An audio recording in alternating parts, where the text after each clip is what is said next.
하나님의 말씀은 누가복음 2장 7절 말씀입니다. 다 같이 합독합니다. 첫 아들을 낳아 강고로 싸서 구유에 뉘었으니 이는 여관에 있을 곳이 없음이더라. 아멘. 누가복음 2장은 예수님의 탄생의 과정을 상세하게 설명하고 있는 그러한 말씀입니다. 이제 마리아가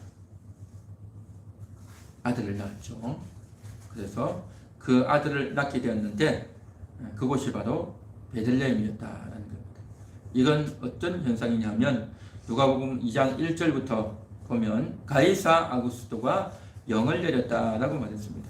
가이사라고 하는 것은 로마의 왕을 가이사다라고 하죠. 애굽의 왕을 바로라고 하죠. 또 우리나라는 옛날부터 왕이다, 또 상감이다 그렇게 말했죠. 왕이다, 전하라고 했죠. 그렇게 왕을 불렀는데 로마에서는 가이사라고 부릅니다. 아우구스토는 그 가이사 왕의 이름인 겁니다. 그래서 아우구스토, 아우구스투스, 또 로마 말로는 옥타비안 황제죠. 옥타비안 황제 때에 이제 명령을 내립니다. 모든 로마, 그러니까 원래 로마는 이탈리아 땅 아닙니까? 그런데 이때 당시는 2000년 전에는 굉장히 세력이 강해서 온 세계를 지배하고 있을 때에 있습니다. 그래서 이스라엘 나라도 지배하고 있었는데 그때의 왕이 옥타비아누스, 로마의 최초의 황제가 옥타비아누스죠. 그 전에는 황제가 없었어요. 황제가 없었는데 최초의 황제가 왕이 되고 나서 이제 호적령을 내립니다. 전 로마에 있는 사람들은 다 호적해라 라고 하는 거죠. 왜냐하면 로마 각 나라들이 분쟁이 일어나고 요즘식으로 말하면 쿠데타를 일으키고 소란을 일으키고 이리 하다 보니까 저들을 정리하려고 각 곳으로 다 보내고 또 인구 숫자도 파악하고 또 이제 뿐만 아니라 그 인구 숫자가 파악이 되면 세금을 또 매길 수 있겠죠. 그러니까 이런저런 여러 가지 목적에 의해서 다 자기 고향에 가서 호적해라 라고 했던 겁니다. 그러다 보니까 이스라엘도 로마 나라의 식민지 상태이기 때문에 다 자기 고향을 가는 겁니다. 여러분 생각해 보십시오. 우리가 설이나 추석이 되면 다 고향 가지 않습니까? 그러면 차를 타고 가다 보면 다 곳곳이 차들이 막히고 그렇게 하는데 옛날에는 차도 없고 곳곳에 있는 사람들이 다 자기 고향 찾아가니까 북에 있는 사람은 남으로 내려오고 남에 있는 사람은 북으로 올라가고 온 나라가 다 난리가 나지 않았겠습니까? 그런데 이제 북쪽에 살던 나사렛 동네에 살던 이스라엘 나라 중에서 이제 예수님 당시 지형은 어떻게 되냐면 예루살렘은 남쪽이에요. 사마리아는 중간 정도, 그리고 나사렛 갈릴리 지역은 북쪽 지역입니다.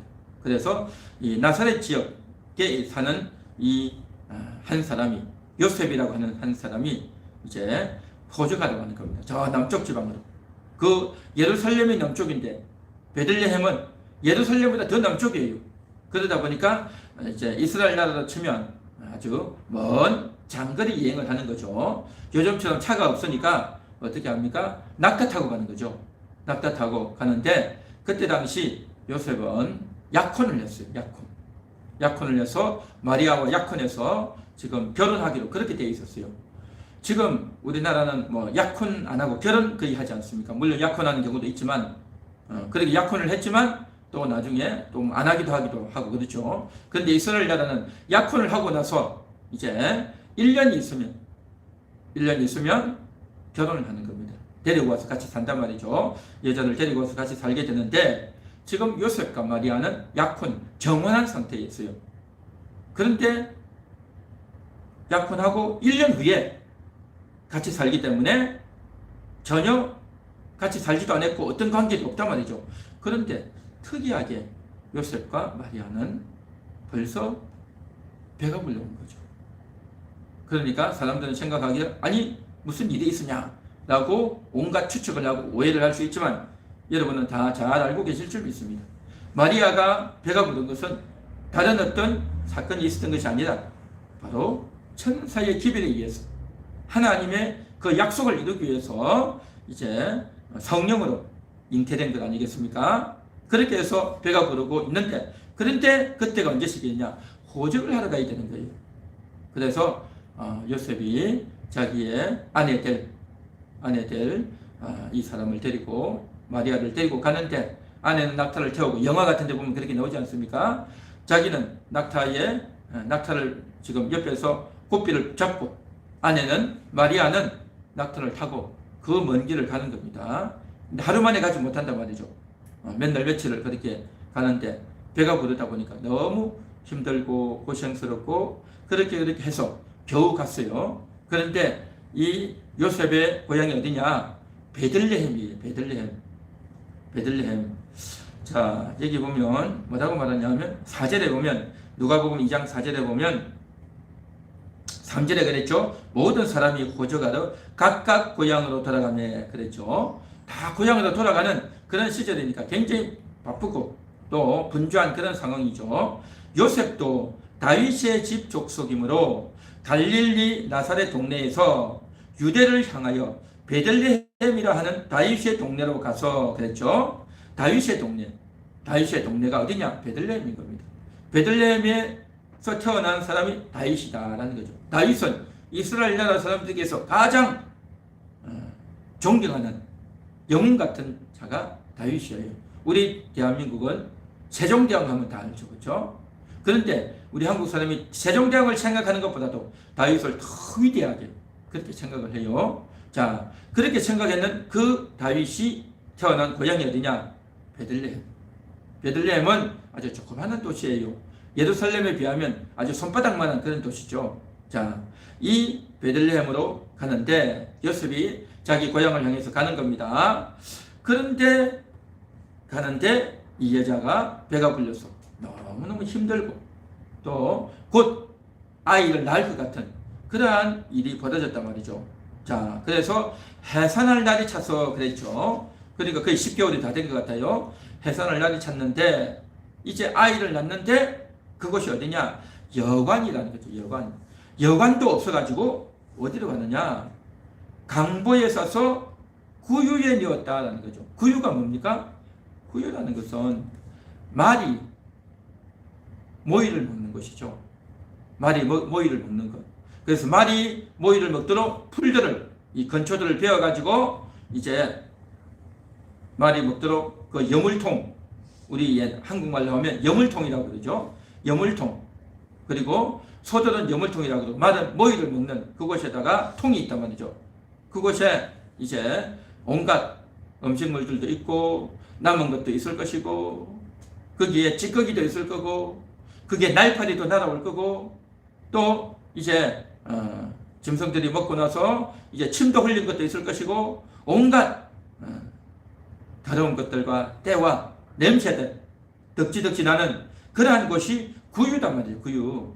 이 구유가 어디에 있겠습니까? 마구간에 있죠.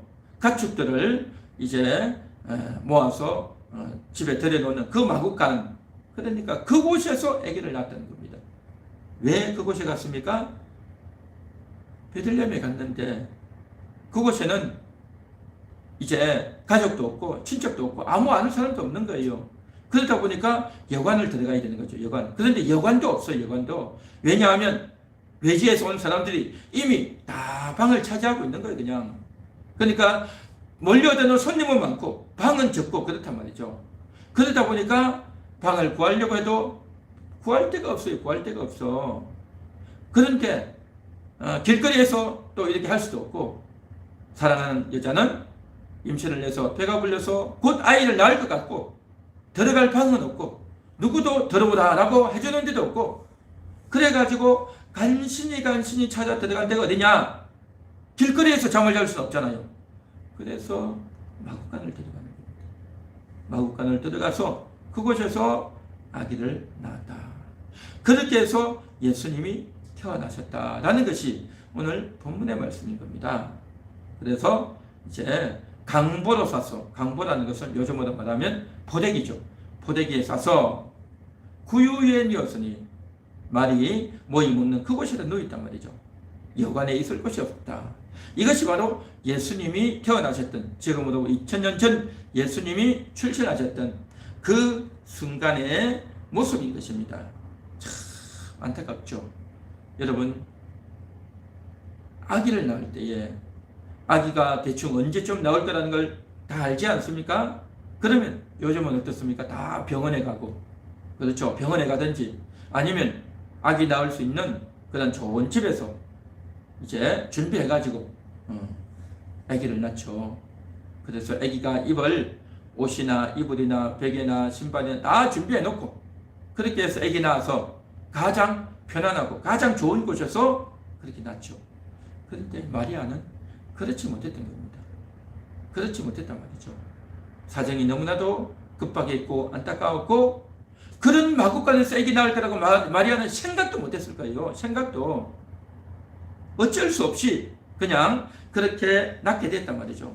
참 안타깝고 또 창피하기도 하고 괴로웠죠. 그 가축우리에서, 그 마구간에서, 그 구유에 아기를 놓여야 됐으니 얼마나 참 안타까운 현상이냐 말이죠.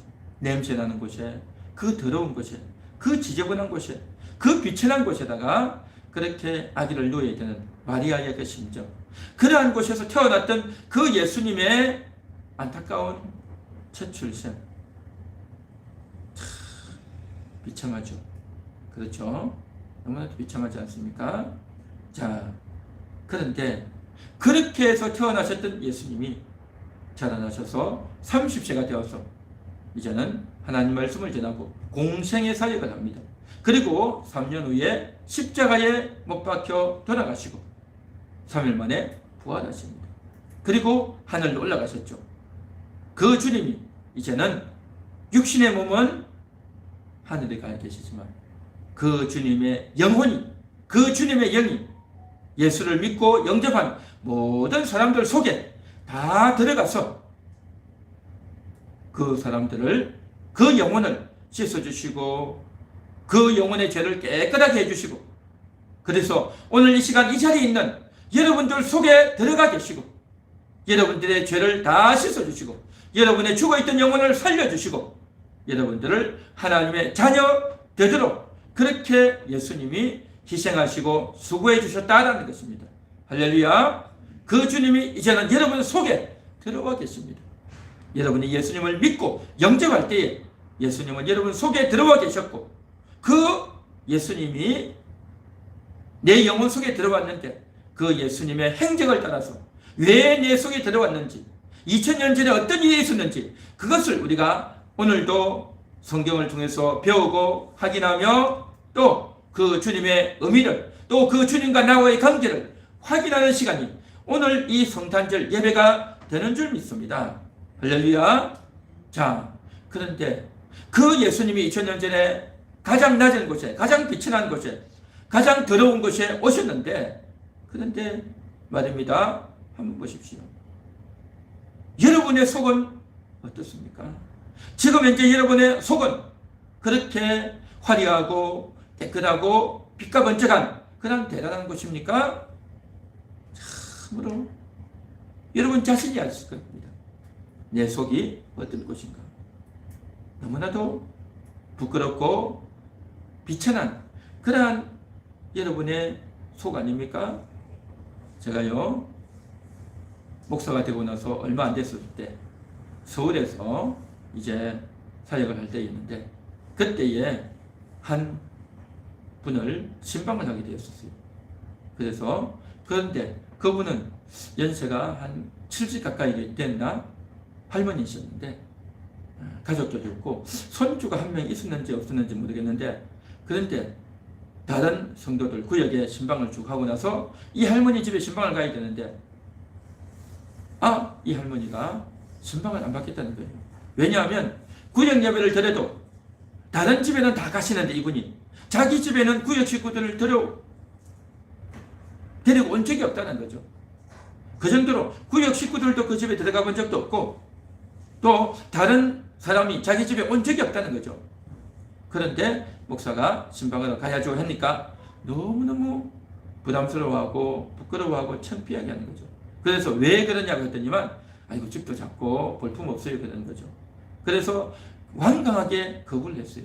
그래도 괜찮다고. 우리는 집 구경하러 간 것이 아니라, 우리는 맛있는 걸 먹으러 가는 것이 아니라 이 집에 주님의 심정으로 와서 축복하기 위해서 오는 거다 해서 잘 권면하고 설득해서 그 집에 들어갔어요. 그런데 과연 들어갔더니요, 그 집에 들어가려니까요 서서 갈 수가 없어요. 허리를 낮추어서 들어가야 되고, 아주 좁은 그러한 곳을 들어가서 또 불도 잘 들어오지 않고, 또 방도 작고, 또 정말 여러 가지 피폐한 냄새도 나고 참 안타깝게 사는 분이었어요. 그런 곳에서 이제 살고, 요즘은 좀 보편화됐지만 그때만 해도 이제 바지 줍고 쓰레기 줍고 다니는 이런 분들이 거의 없었거든요. 그런 일을 하시면서 사시는 분이었는데 참 안타깝게 살고 계셔요.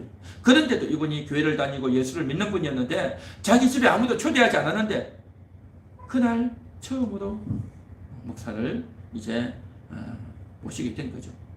그래서 제가 왜 이 이야기를 하냐면요, 목사가 한 명 신방 오는 것도 자기 집이 누추하다, 방이 작다, 냄새가 난다, 또 공개하기가 너무 부담스럽다, 온갖 이유를 대고 안 하려고 하는데 목사보다 더 위대하신 예수님이 내 속에 들어오시는데 얼마나 부담스럽고 창피하고 괴롭겠냐 말이죠. 오늘날에도 보면 이제 목사가 신방을 하려고 하면 성도들이 많이 부담스럽게 생각합니다. 내가 교회에 올 테니 목사님 신방을 오지 마세요. 그러는 사람들이 참 많습니다. 왜입니까? 집 정리도 안 되어 있고, 또 대접하려니 돈도 없고, 또 이제 집도 남들하고 비교해서 자랑할 만한 것도 없고, 이런저런 이유를 다 대다 보니까 마음의 문을 열기가 쉽지 않은 겁니다. 그런데 말입니다, 그보다도 더 대단하신 예수님이 내 속에 들어오신다는 것, 여러분 이거 생각해 보셨습니까? 그 주님이 오시는데, 그런데 오늘날 대체적으로 자기 집도 오픈 못하는데 내 마음을 오픈한다는 것, 이건요 놀라운 겁니다.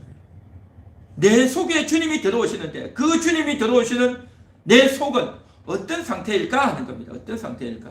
바로 2000년 전에 예수님이 처음 태어나셨을 때 마구간에서, 집도 아니고 여관도 아니고 마구간에서, 짐승들이 있는 그곳에서 가축들의 소리가 나고, 또 그곳에서 너무나도 더럽고 지저분한 바로 그러한 곳에서 예수님이 태어나셨는데, 그런데 말입니다, 지금 이 시간 여러분의 속은 어떻습니까?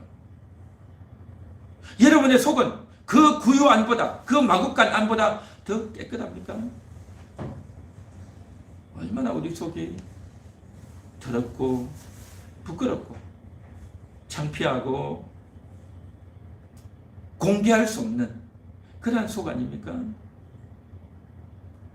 그러한 곳에 예수님이 들어와 계시는 겁니다. 제가 아까도 이야기했지만 그 연세 드신 할머니의 그 집도 제가 한번 잠깐 들어갔다 나왔지만 참 누추하고 볼품없는 그런 집이다 여겼는데, 그런데 그보다도 더 누추한 곳이 어디냐? 바로 여러분의 속 아닙니까? 죄악으로, 탐욕으로, 이기심으로, 교만으로, 고집으로, 온갖 못된 생각으로 자랑할 것 없고 누추한, 보잘것없는 그러한 우리의 속 아니냐 말이죠. 그러한 곳에 예수님이 오셨다는 겁니다. 그러한 비천한 자, 그러한 나에게 들어오셨단 말이죠. 가장 비천한, 가장 보잘것없는, 가장 나약한, 가장 부끄러운 그러한 자가 바로 나 아니냐 말입니다. 여러분 그렇지 않습니까?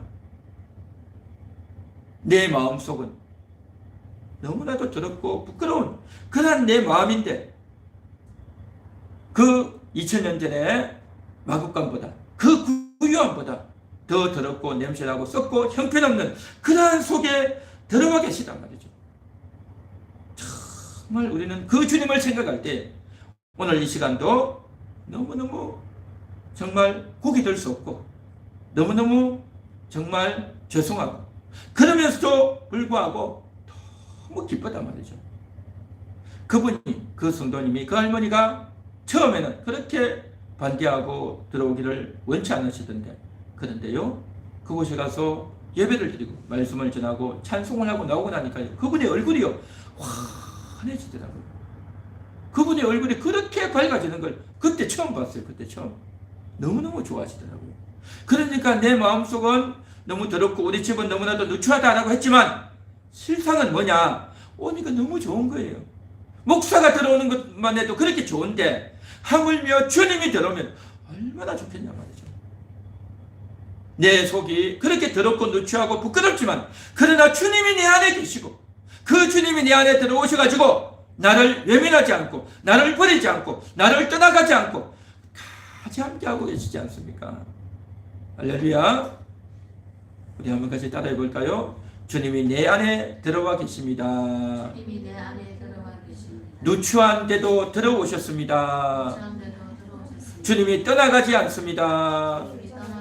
주님이 나를 버리지도 않습니다. 할렐루야. 그렇습니다. 그 주님이 나에게 오셔서 2000년 전에 그 마국간보다 그 구유보다도 더 더럽고 못나고 보잘것없는 그런 나를 사랑해 주시고 아껴 주신 것, 가장 비천한 나를 그렇게 귀하게 여겨 주시는, 아껴 주시는 그 주님의 사랑을 오늘도 우리는 기억하고 감사해야 될 줄 믿습니다. 할렐루야. 주님 감사합니다. 주님 감사합니다.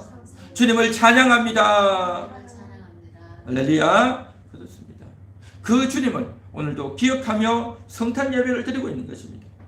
자, 그런데 이 주님께서 그렇게 해서 탄생을 하셔서 이제 이 땅에 오셨는데 이제 그 주님이 30년을 지내고 이제는 공생애를 하게 됩니다. 공생애라는 것은 공적인 생애, 하나님 말씀을 전하고 이제 가르치고 병자를 고치고 또 하나님의 뜻을 이루는 그러한 생애, 30살부터 이제 3년간 공생애다라고 하죠. 자, 그런데 예수님께서 이제 사람들을 만나서 세대를 만나고 죄인들을 만나는데 그때 바리새인들이 와서 수군댑니다. 어떻게 이스라엘의 목자라고 하면서 죄인들과 밥을 먹는가? 라고 할 때에 예수님께서 이렇게 이야기하십니다. 한 여인이 있는데 이 여인에게 10드라크마가 있는데 그 중에 하나를 잃어버렸다. 그러면 그 잃어버린 하나를 찾기 위해서 온 방에, 어두운 그 방에 이제 있는 것들을 찾기 위해서 찾도록 썰고 썰어서 찾지 않겠느냐 라는 이야기를 하는 겁니다. 10드라크마가 있는데 한 드라크마를 잃어버렸다는 거죠. 자, 이 드라크마는 이제 데나리온과 같은 겁니다. 그러니까 10드라크마는 10데나리온에 해당하는 가격입니다. 그런데 이스라엘 사람들이 남자가 하루 일해가지고 벌면 한 데나리온을 벌어요. 한 드라크마를 버는 겁니다. 우리 한국식으로 하면 어떻게 될까요? 하루 일당이 얼마나 됩니까? 한 10만원? 15만원? 잘 모르겠는데 어쨌든 한 10만원이라고 치면 10드라크마는 한 100만원 정도 해당하는 가격이 되겠죠. 자, 그렇게 되어지는데 이스라엘 사람들은 남자가 여자를 데리고 오면 그 여자 집에서는 그 집의 딸이 이제 결혼을 해서 남자 집으로 가니까 일손이 없어지는 겁니다. 일손이 없어져. 그래서 일손이 없어지기 때문에 그 여자에게 지참금을 줘야 되는 겁니다. 신부에게 지참금을 주는데 대체적으로 주는 지참금의 금액이 어떻게 되느냐? 바로 10드라크마입니다. 그러니까 여자는 와가지고 그 지참금을 받아가지고 10드라크마를 가지고 요즘은 우리가 돈이 다 지폐로 되어 있지만 옛날에는 다 동전 아닙니까? 동전, 동그란 동전으로 그렇게 되어 있었는데 그리고 그 동전에는 이제 왕의 얼굴이 되어 있는 거죠. 그러니까 로마 황제의 얼굴이 그려져 있는, 새겨져 있는 그러한 드라크마인 겁니다. 자, 그래서 그 10개의 동전을 이제 꿰어가지고 보통 이스라엘 여자들은 자기의 머리에다가 이렇게 쭉 두르는 거예요. 옛날에 보면 우리 여성들이 머리에다가 이렇게 딱 머리를 올려가지고 이렇게 딱 문양을 하고 하지 않습니까? 마찬가지로 이스라엘 유대 여자들은 그렇게 다 이걸 꿰어가지고 하는데 그런데 어느 날 이것이 그냥 고리가 빠져버린 거예요. 고리가 빠져가지고 하나가 없어진 거예요. 그냥 드라크마 하나가. 그러면 이 여성들은 자기가 시집 올 때 가져왔던 결혼 지참금으로 받은 것이고, 받은 것이기 때문에 그걸 고이고이 간직을 하는 거예요. 그렇게 고이고이 간직을 했다가 정말 집안이 어렵고 가정이 어려우면 그걸 가지고 비상금으로 쓰기도 하고, 또 그것이 이제 자기 머리에 평상시에 두르고 다니면서 하나의 문의를 할 수 있는, 자기의 머리를 디자인하는 그런 도구가 되고 하는 겁니다. 그런데 그 중에 하나가 딱 빠져버리면 다른 것도 다 이게 쏟아지겠죠. 그리고 이 가치가 없어지는 거예요. 하나가 빠져버리면 10개가 다 있어야 되는데 하나라도 빠지면 가치가 없어진단 말이죠. 그래서 그것을 꼭 찾아야 되는 겁니다. 남편이 나한테 주었던 결혼 지참금이었고, 또 내 머리에 두를 수 있는 거고, 이것이 없으면 이게 문양이 안 나기 때문에 너무너무 이제 손해를 보기 때문에 그걸 반드시 찾아야 된단 말이죠. 그렇게 이 여인이 찾듯이 하나님이 이런 영혼을 찾는다라고 하는 이 비유를 일러주셨다라는 겁니다. 이건 뭐겠습니까? 바로 하나님께서 잃어버린 바 된 그러한 영혼들, 가련한 영혼들, 하나님을 떠나 있는, 하나님을 만나지 못하고 있는, 영적인 아버지가 없는 그러한 가련한 영혼들을 찾고 계시다라는 겁니다. 교회를 나오지 못하고 한 우리에서 있으면서 양들이 함께 먹고 함께 마시면서 한 목자 밑에서 그렇게 있어야 되는데, 교회를 나오지 못하고 우리를 떠나 있고 아버지를 떠나 있는 그 상태의 영혼들이 얼마나 비참하겠냐 말이죠. 그래서 그 영혼들이 영혼의 양식을 먹지 못하고, 영혼의 생수를 마시지 못하고, 그 영혼이 의의 옷을 입지 못하고, 그 영혼이 위로받지 못하고, 그 영혼이 구원받지 못하고, 그 영혼이 자유를 얻지 못하고 있으면 얼마나 가련하겠냐 말이죠. 육신적으로는 이 세상에서 잘 먹고 잘 입고 잘 마시고 집도 있고 또 좋은 옷 입고 사는 것 같지만, 그러나 영혼은 너무 비참하다는 거예요. 영혼이 너무 가련하단 말이죠. 그래서 그런 자를 예수님이 찾고 계시다라는 것입니다. 찾고 계신 것입니다. 자, 그렇게 해서 예수님께서 영혼들을 찾기 위해서 예수님이 이 땅에 오신 거예요. 그래서 2000년 전에 예수님이 오셨단 말이죠. 내가 온 것은, 인자가 온 것은 왜 왔는지 아느냐? 이렇게 잃어버린 영혼을 찾기 위해서 왔다라는 이야기를 예수님이 하시면서 10드라크마, 여인이 갖고 있던 그 10드라크마 중에서 하나를 잃으면 그렇게 찾지 않겠느냐? 이것은 이스라엘 나라 여인들이 하는 그런 일반 풍습이에요. 그 일반 풍습을 들어서 너무나도 이해하기 쉽게 그렇게 예수님께서 일러주시면서 이런 영혼을 내가 찾아야 된다 라는 말씀을 하신단 말이죠. 오늘도 주님은 여러분들을 찾고 계십니다.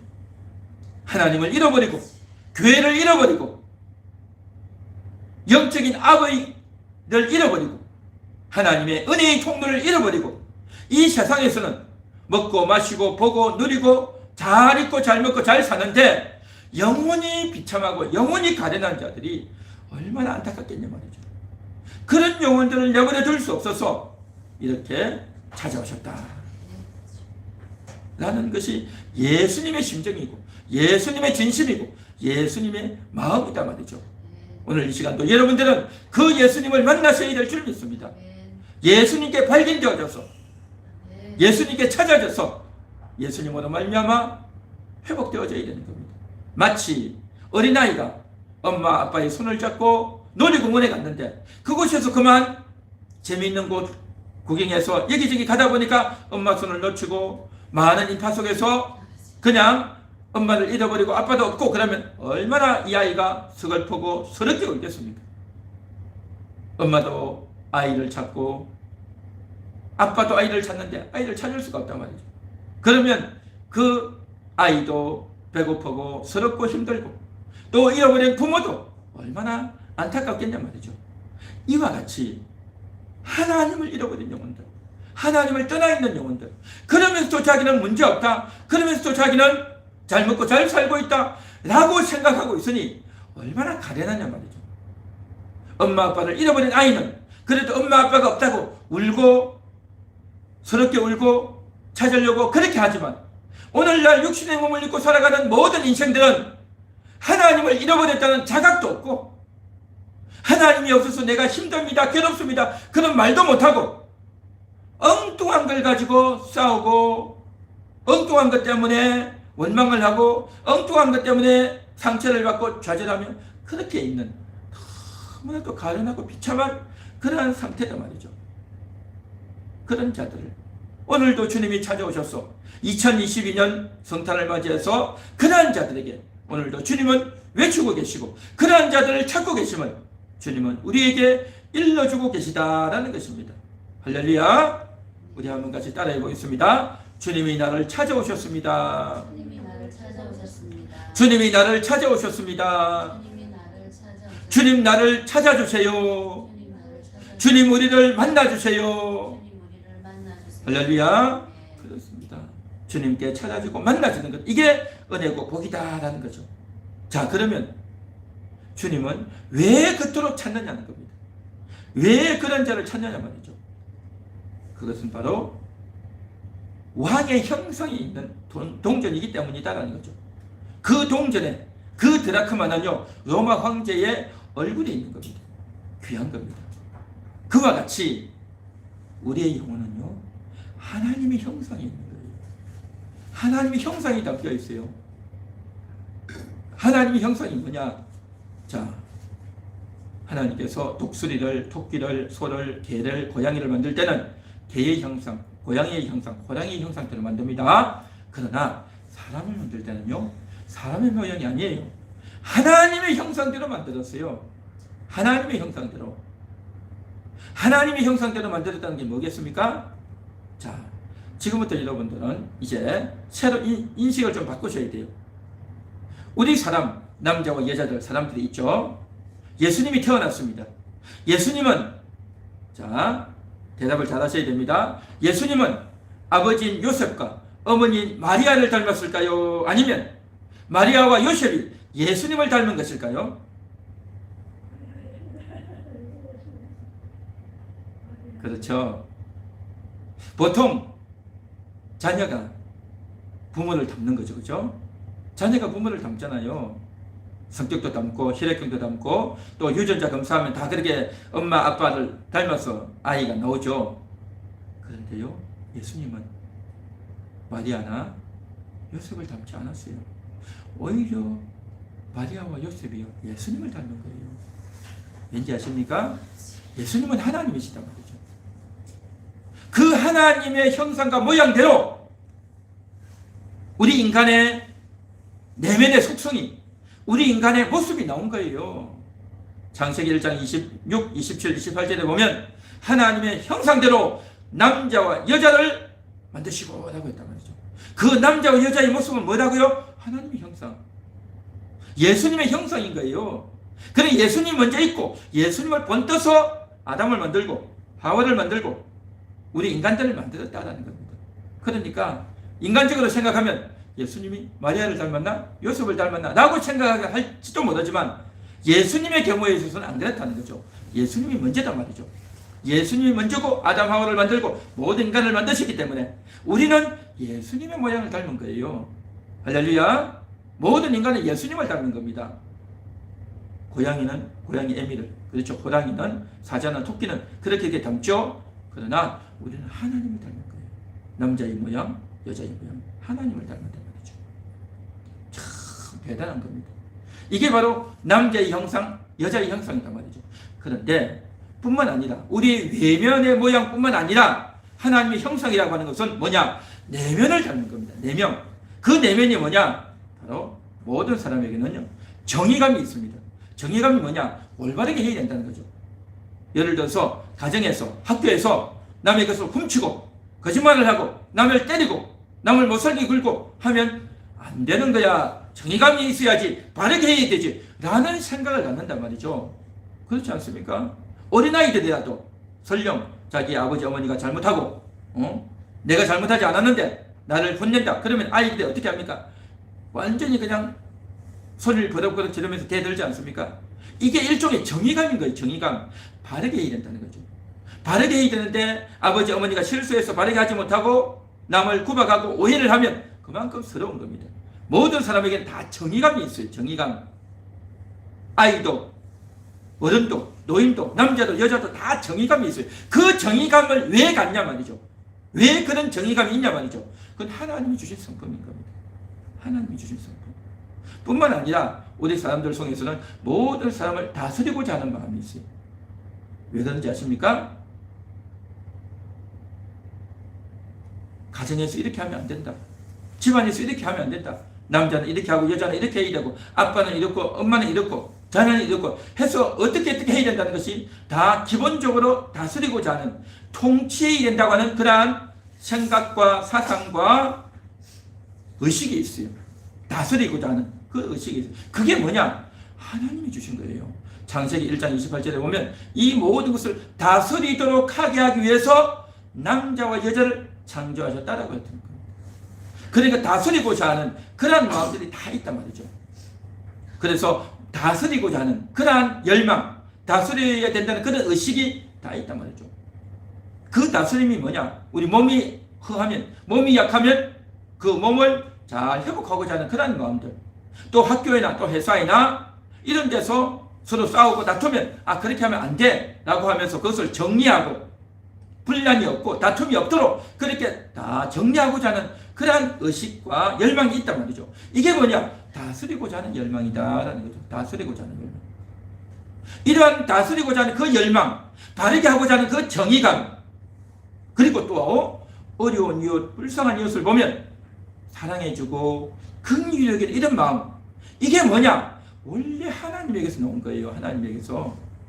이런 것들이 다 하나님의 형상이단 말이죠. 하나님의 그 속성이 우리 속에 다 있는 거예요. 우리 속에 다 있어. 뿐만 아니라 대화를 하잖아. 대화.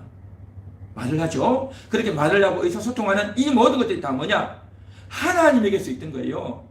성부, 성자, 성령 하나님이 서로 대화하고 소통하고 의논하고 서로 약속하고, 그래서 하나님이 독생자 예수님을 보내고 예수님은 하나님을 의뢰하고 또 성령님이 이렇게 협조하고 이 모든 성부, 성자, 성령이 서로 하나처럼 움직이는 이 상태. 그래서 한 하나님이라고 할 때 그 한이라고 하는 하나는 숫자 하나가 아니라 성부, 성자, 성령이 한 마음 한 뜻이다, 하나다라고 하는 의미에서 하나이지 숫자 하나가 아닌 거예요. 숫자 하나가 아니에요. 자, 그래서 그 한 하나님이 성부, 성자, 성령이 서로 사귀고 관계를 잘하지 않습니까?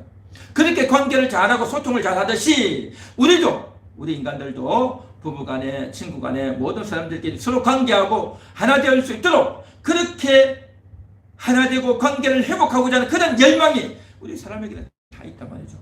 왜 그런 열망이 있냐 말이죠. 하나님이 심어주신 속성이고 열망이란 말이죠. 이와 같이 정의감, 다스리고자 하는 열망, 그리고 언어를 사용하고 사랑하고 또 서로 아름다운 관계를 맺고자 하고 또 속에는 서로를 믿고 신뢰하고자 하는 그 믿음, 이것도 또 다 예수님께 있던 겁니다. 하나님께 있던 겁니다. 이런 내면적 속성이 우리에게 다 있단 말이죠.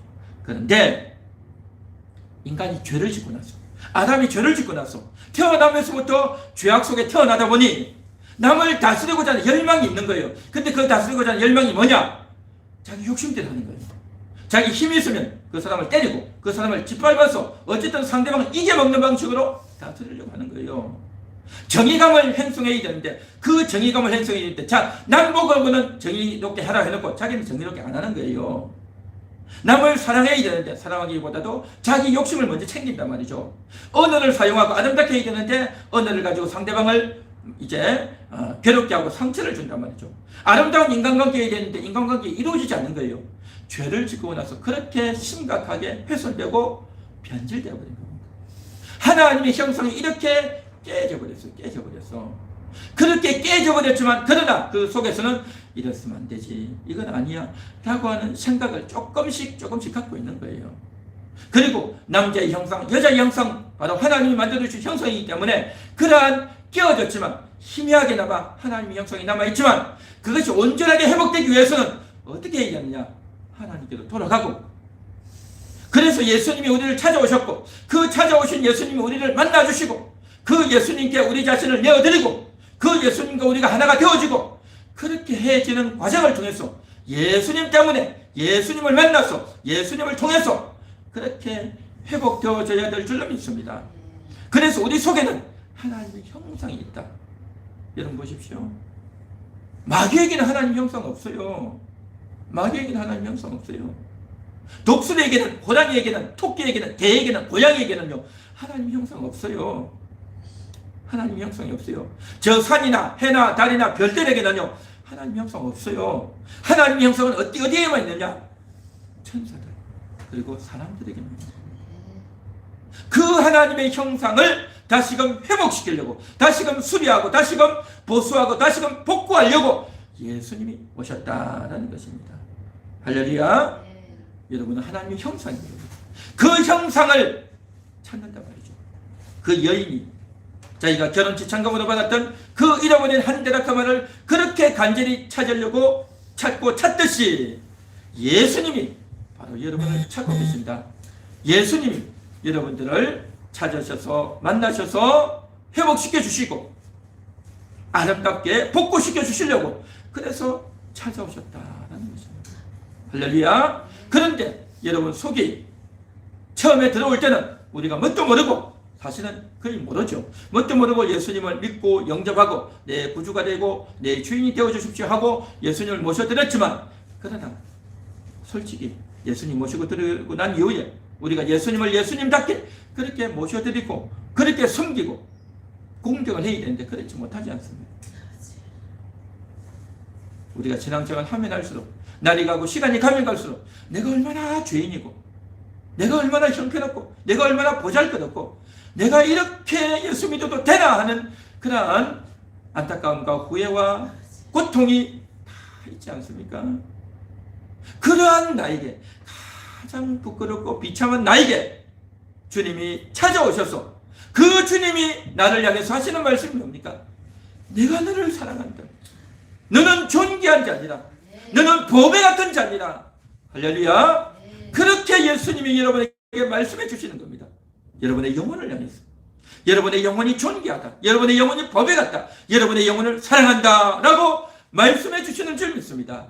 그래서 여러분의 존재가 가장 존귀한 자로, 사랑스러운 존재로, 여러분의 존재가 가장 최고로 올라가는 겁니다. 예수님 때문에, 예수님의 그 말씀 때문에, 예수님의 그 대우 때문에 그렇게 우리의 영혼의 진가가 아름답게 빛나게 된단 말이죠. 그러나 우리의 마음은, 우리의 육신의 마음은 어떻느냐? 너무 더럽고 비참하고 보잘것없고 상처나고 찢겨진 그런 마음이 아니냐 말이죠. 그래서 가장 비참한 자에게 들어오셔서 우리를 가장 존귀하게 만들어주신 주님, 그래서 예수님이 2000년 전에 이 땅에 오셨단 말이죠. 할렐루야. 믿습니까? 한번 따라해 볼까요? 나는 가장 비천한 자입니다. 그러나 나는 가장 존귀한 자입니다. 이게 참 이해가 된다는 것. 놀라운 일이죠.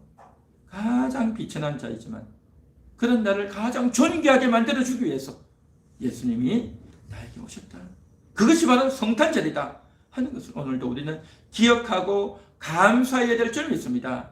그래서 예수님이 나를 가장 존귀하게 만들어주셨다는 것이 귀에 쟁쟁해서, 너무 감사해서, 너무 감격스러워서 찬송을 드리고 고백을 하고 감격스러워 하다 보면 나도 모르게 어떻게 되냐, 내가 더 이상 비천하게 살아서는 안 되겠구나. 내가 더 이상 죄를 짓고 부끄럽게 이렇게 살아서는 안 되겠구나. 비록 내가 가진 것은 없고 머리가 뛰어나지 못하고 환경이 내가 좋지 못하고 열악하다 할지라도, 그럼에도 불구하고 내 모습, 내 외양 때문에 부끄러워하는 것이 아니라 내가 죄를 짓지 않고 하나님 옆에 온전히 서겠습니다. 하나님 옆에 올바른 자로 서겠습니다 라고 고백하고 정말 믿음의 선수답게, 거룩의 선수답게 살겠습니다 라고 그렇게 고백해야 될 줄 믿습니다. 할렐루야. 할렐루야. 그렇게 살도록 하기 위해서 예수님이 오신 거예요. 그래서 우리는 가장 존귀한 자가 되었으니 가장 비천한 나를 하나씩 바꾸고 변화되어져가는 그러한 저와 여러분 될 수 있기를 축원합니다.